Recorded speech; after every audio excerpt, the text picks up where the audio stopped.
Hi there. Some people believe we're living in the end times. We might be. The world is getting crazier by the minute. So many things are going on that we don't understand. And the level of fear, anxiety, depression, and even suicide are off the charts.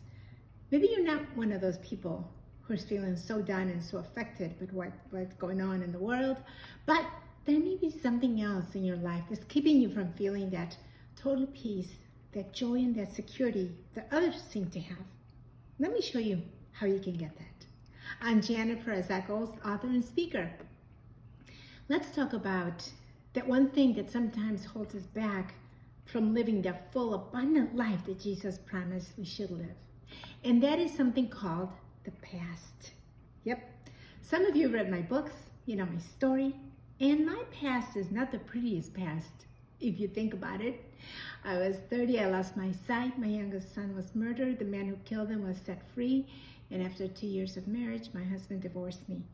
Yeah, that past was pretty tough, pretty ugly. But the reason I'm talking to you about peace and joy is because I did something with my past that I want you to do the same. We'll use the word past as an acrostic. You can tell I like acrostics, right? It makes it easier to remember. The letter P stands for present all that past to the Lord. Share with Him. Talk to Him.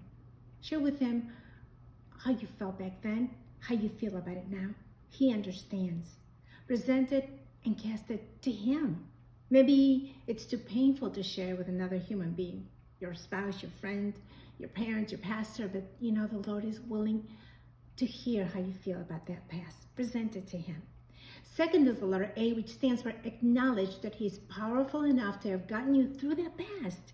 The reason you're here today is because He was at work. He brought you here for a reason. Acknowledge that. Recognize that it was His power at work then, and it's His power at work right now. The letter S stands for stop.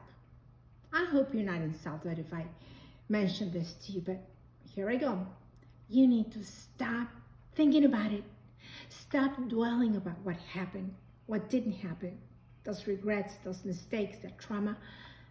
Control your thoughts. Stop thinking of that, but instead think about what God promises, what He can do, what He did so far, and what He's willing to do from now on.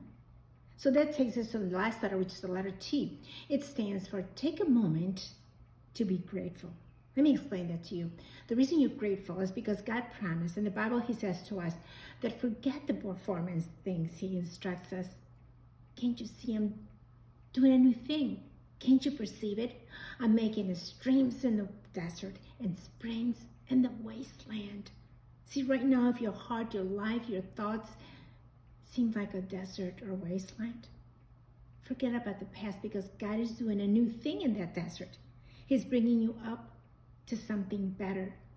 He wants a new beginning for you. Allow Him to do that. Give Him your past. And you'll find that you'll be living with a lot more peace, security, and confidence today, even as we're in the end times.